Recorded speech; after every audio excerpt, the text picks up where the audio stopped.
waliwo entalo ezigenda maaso ku mutimbagano kuno.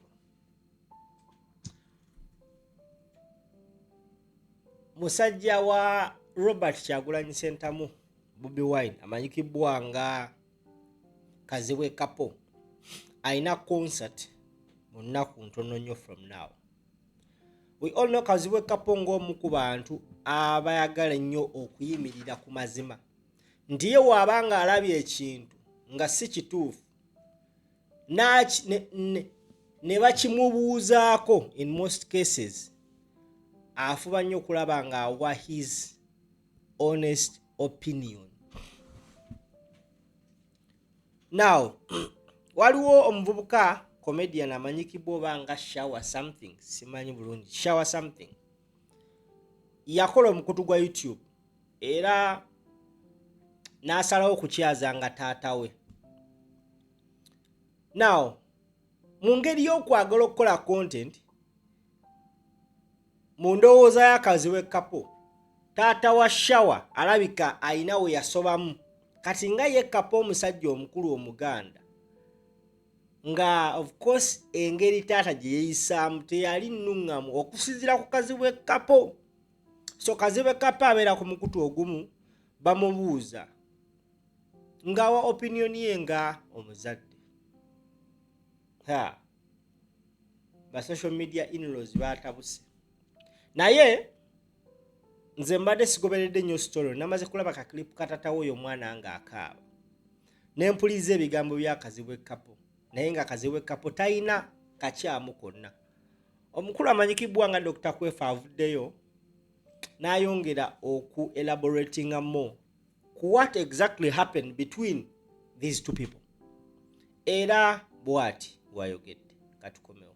Kazibwe Kapo akotogera lerere taina, he was very clear bili ebyokuzina n'abaana be tetuleri ayikinako buzibu. Naye issue ya line kije tutasala ngaba Afrika banene bwe tunakola tujja kufuuka ba America. Ne bwe tunakola tujja kufuuka ba Angereza. Tugenda kusigala nga tuli bana Uganda, nga tulina obuwangwa, nga tulina ekitiibwa. Kuba mwaka faananyi ompulira baba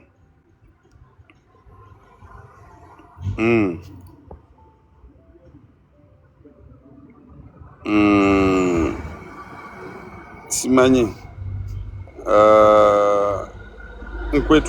kwetuli mukyampulira bulungi nnyo.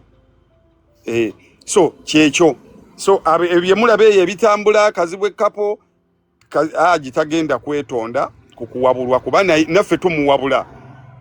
Thank you. Kazibwe oyo tumuwabula mirundi mingi nnyo, naddala kati mu kino ekivulu nga bwe mukiraba ayina abugondo n'agamba kino ne tuteeka wamu endowooza yaffe. So akyawa okubuulirirwa, akyawa n'okumanya. Tusigale nga tubuulirirwa mu buli mbeera yonna. Ne bw'oba olina ky'okoze yaniriza nnyo abo abalina kye bakugamba. Okategedde? Yaniriza nnyo, naye buli lw'onookyawa ogamba gundi aŋambyeko oyo mukyayi guyi. Ffe bintu bingi nnyo waliwo bye bakugambako oluusi ebimu n'obiwooza, ebimu n'owulira nga gukusinze n'ogamba omanyi gunsinze kandaye bwe nnaakitereeza. So nze Abdulatif Sali, nze nkusaamu ekitiibwa. Industry nekye eyina okufunamu ennyo olw'ensonga nti Uganda eyina ekizibu, tetulina abantu bangi bawandiise byafaayo. Kati YouTube yatuyambye nti mujja ne mutuwa ku byafaayo by'emabega eby'endongo. Nakulabye wayogedde ku Majidu Musisi very well, noyogera ku Philip Omondi very well, you are very much knowledgeable. Bintu bingi nnyo by'omanyi, era mutabani wo bw'anaaba akutte bulungi ng'amanyi bwe bakusokoolamu emboozi ezo, ajja kujjamu emboozi ze tunaayigirako ebintu bingi. Kuba Kazibwe naye ayina by'alabye, si buli kimu nti yakiraba. Kati bwe munaavaayo, buli muntu n'avaayo n'ayogera, tujja kufunamu ffe ab'omulembe guno. Kuba kati ekyo ekibiina tubijjo tulaba abalema ng'abantu okalubirirwa bagamba twali tubaddeko wano n'ekiseera ng'abalema be bakutte industry ng'abantu bajja kuwakana. Naye kati bw'ovaayo n'obaako by'oyogera abantu baddamu amaanyi, n'abalema basobola okufuna idea abalema b'omulembe guno ne bagamba naye omanyi naffe twekolemu ekibiina tusobola. So tewali walwanyisa muntu yenna, ekyo tebaddamu kukibalimba. Bwejjo n'adde wano ku live nga mbalaba muli bangi, gundi omulaba mulimu abantu abamu nga bo they are not worth our time, naye kino nalabye nga kijja kukyetaaga. So ekyo eyo ensonga ngikomezaawo. Ensonga endala gye njagadde okwogerako ekutte gye ndabye ezimu ku zikutte omubabiro ebadde Yidi olunaku olwaleero Yidi Mubaraka baganda baffe Abaisiraamu era ekyatambula. Ne ndabye nnyo ensonga y'Abaisiraamu ababadde bateekayo okwemulugunya kwabwe ku cabinet list eyafulumye eggulo. Nga mugamba bwe babadde bagaba ebifo Abasiraamu babawadde batono keke y'eggwanga. Nze n'endowooza yange eri bweti issue ya kabinenti tetwandibadde nga tukayanira nnyo lwakuba nti wano mu Afirika ebifo ebyo twabifuula bya nti buli omu asikaza wuwe ne bifuuka bya liwaadi nti bagaba kabinenti bawaddemu Abaganda bameka bawaddemu Abakyoli bameka bawaddemu bameka then Abasiraamu Abakatuliki. But my idea would not be twandibadde tetubanja before kusinzira ku madiini na mawanga twandibadde tubanja nnyo services ezikoleddwa abo ababaweereddwa ebifo. Nti ojja kwesanga nga bantu bangi kankuwa ekyokulabirako wano. Tuyina abakyala bangi wano mpaka teno ku listi y'eggulo eyabaddeko abagondi cabinet. Tuyina abakyala bangi wano. Vice President mukyala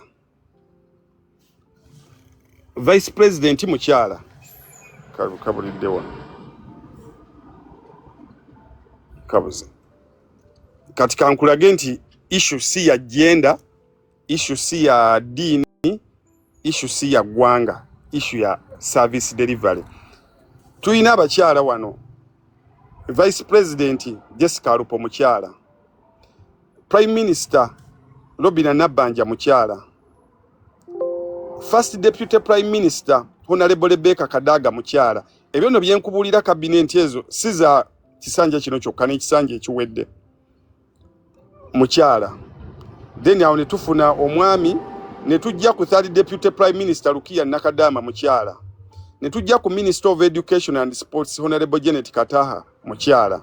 Minister of Office of the Presidency Mire Babalanda mukyala. Awo security ne wajja omusajja. Minister of Kampala Misa Kabanda mukyala.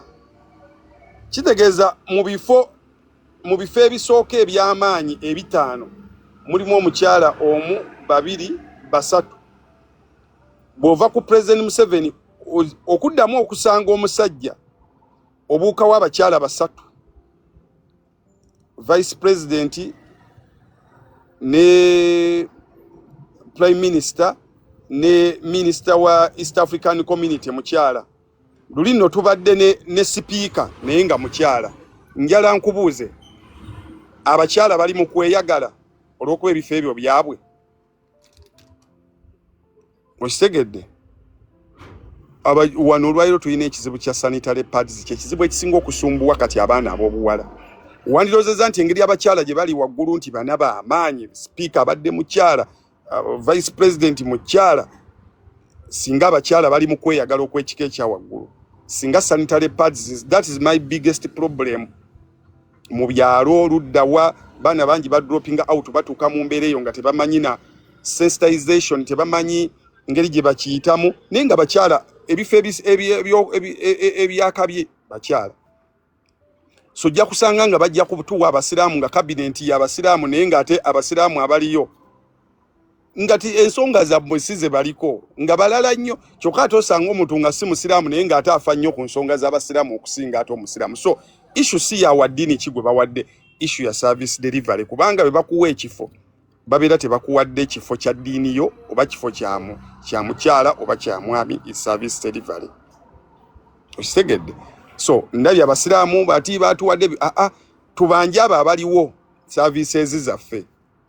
Naye bwe tunaagamba banaye Abaganda batuwadde ebifo bimeka, tuyinawo waneeno amawanga ge bawadde ebifo naye nga be bawadde tebalina yadde obuyinza obusalawo yadde ekintu n'ekimu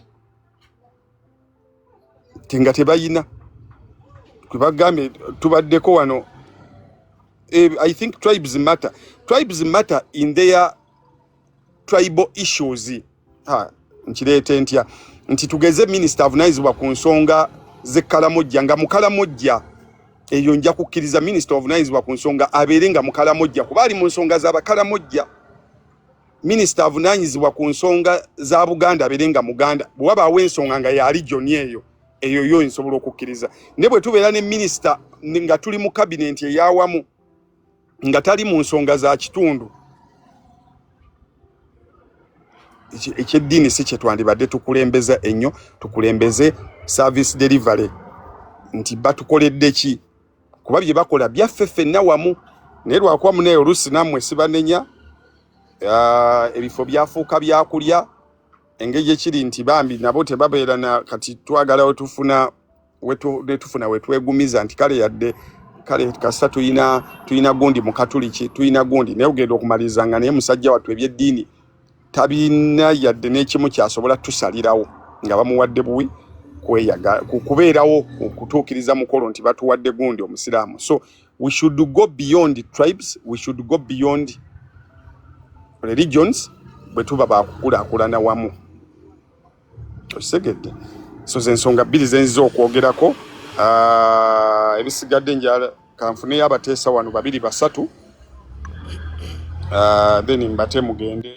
Alright, zezo ensonga omukulu Dr. Kwefu zabadde ayongera okulungamya eggwanga ku lutalo lwe babadde batadde ku musajja wa Kyagulanyi Ssentamu Robert Bobi Wine amanyikibwa nga Haji Kazibwe Kapo. Aina ekivulu. I strongly believe embeera yatereddwawo purposely kwagala kwonoona kivulu kya Kazibwe Kapo because partly singa ekivulu kisala Kazibwe Kapo fenga fe bannankyukakyuka tubanga abagenda olabisibwa mu ngeri emu oba endala kubanga oyo waffe.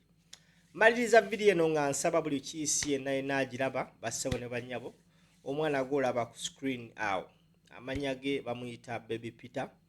Baby Peter yeetaaga okulongoosebwa mu ggwanga erya India. Ayina ekituli ku mutima kwe wenna ayina obuyambi bw'oyinza okutuyambamu osobola otutuukirira ku nnamba eziri wansi awo ate tusobola okuba nga tulaba butya bwe tutaasa obulamu bw'ezzadde lino. Mubeere bulungi, mweraba.